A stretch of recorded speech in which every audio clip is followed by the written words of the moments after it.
All right, so we did that video about Dave's meat a couple months ago, and people all over the internet, they said the same thing. Dave, we love your meat, but we want to see more. We want more. And today we decided to give them a little bit more.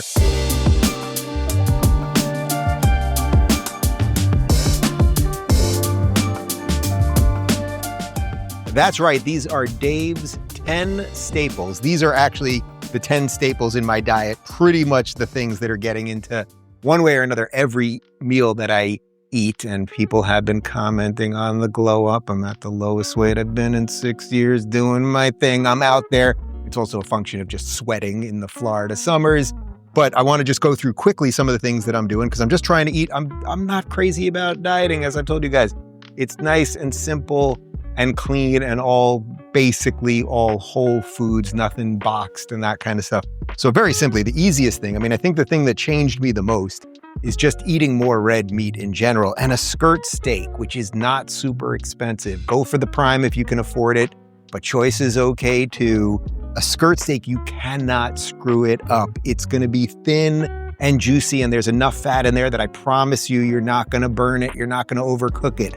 Bake it for 450, 16 minutes, let it sit for 5 minutes. You have an absolutely juicy steak. And of course, if you're doing that, one of my main staples, and I'm not sponsored by any of these brands. I'm not asking for sponsorships or anything else. I'm just telling you what I'm buying over here.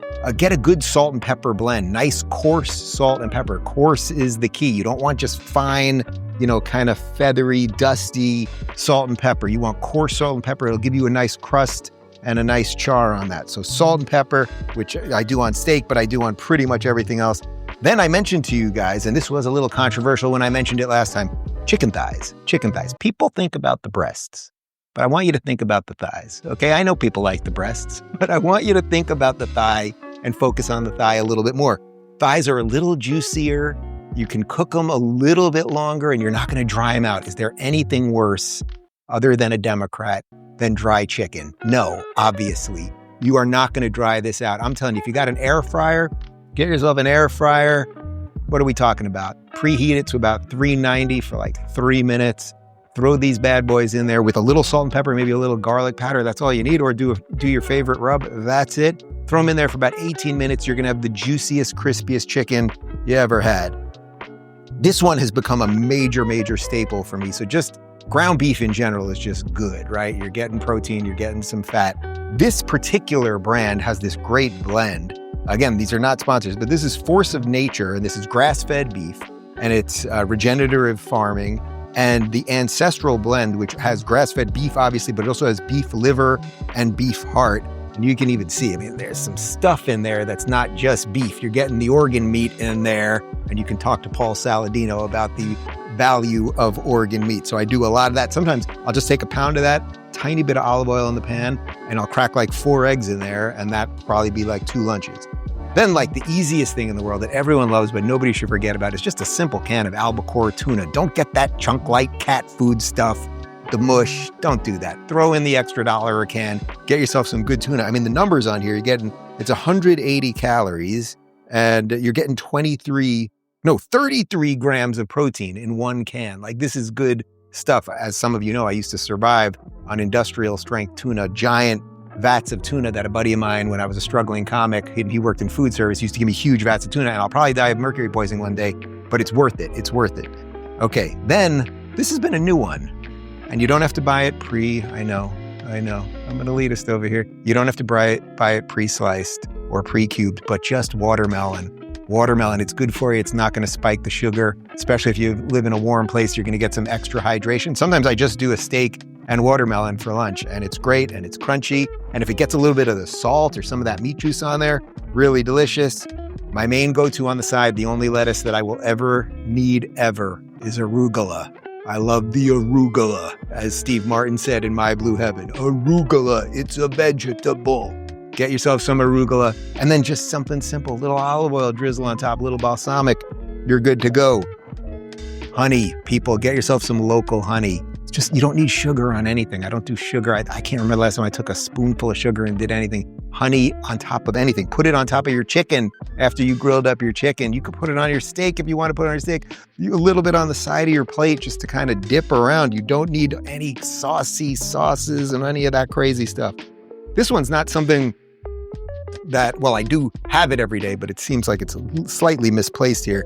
But just electrolyte tablets. I just throw one of these in some water in the morning. Just get that burst of electrolytes. Again, I'm in a place that you sweat all the time, so just replenishing some of those nutrients. Really, really simple, really good. And then probably the thing that I eat more than anything else besides the meat, organic eggs. Just get organic eggs. Make sure the chicken's treated okay. Nobody wants the chicken that's been smacked around and abused. You know what I mean? Like Purdue used to do to those chickens. Remember those Purdue commercials? This guy would walk in there, pretend he liked all the chickens, and then he'd walk out like, okay, ladies, see you later. But we know what he was doing to those chickens, and it wasn't good. Get yourself some good old chicken eggs, organic, hopefully.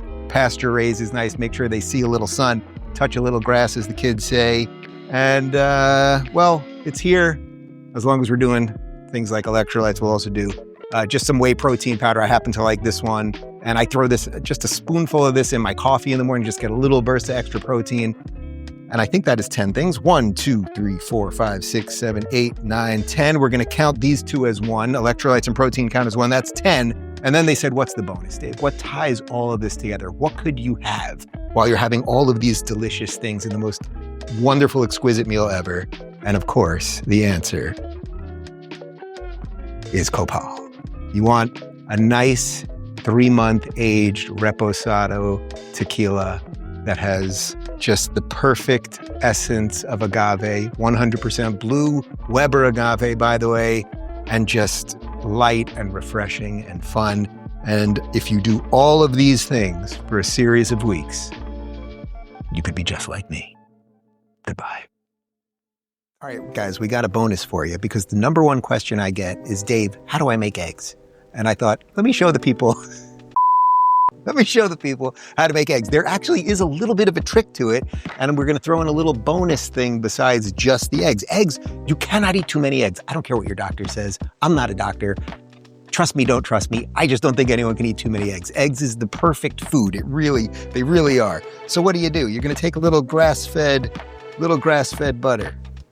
Nice and simple. Leave that butter out, by the way. There's no need to keep the butter in the fridge. Let it get going. I like a low heat on almost everything. Like, where are you going? Are you in such a rush? Slow down on the heat. Let's let that butter go for a little bit.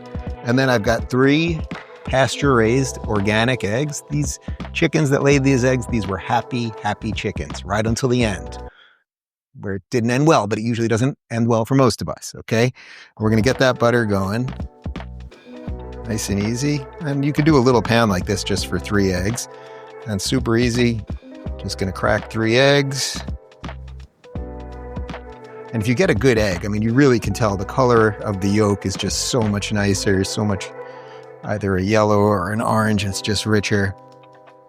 You can do that nice and easy. And here's the secret, guys. If you want just like a little bit of extra protein and you want a nice creamy scrambled egg, look at this. 1 scoop. Cottage cheese. I went with low-fat cottage cheese right there. Get them in there. You got your low heat going. I like a wooden spoon, like I'm a good Amish guy. And we're just going to mix a little bit every now and again, get those yolks broken. I like when it's kind of a little bit messy, actually. I don't like my eggs to be totally uniform, so I don't mind a little bit of a Rorschach going in there. And you let that go for maybe 2-3 minutes, and you're going to have delicious, moist, creamy, fluffy, other adjective eggs. And I definitely invented this method, so make sure everyone on Instagram knows that when you see all these other people that put cottage cheese in eggs, you know what I'm talking about, or used butter for the pan, and boom, look at that. You got cheesy, moist, delicious huevos, as we say down here in Miami. Right on the plate. You don't even need salt and pepper, just nothing. That cottage cheese gives it some flavor, and the flavor of fresh eggs, nothing's better. Do they have taste-o-vision on this thing yet? Let's go. Not good. and communication.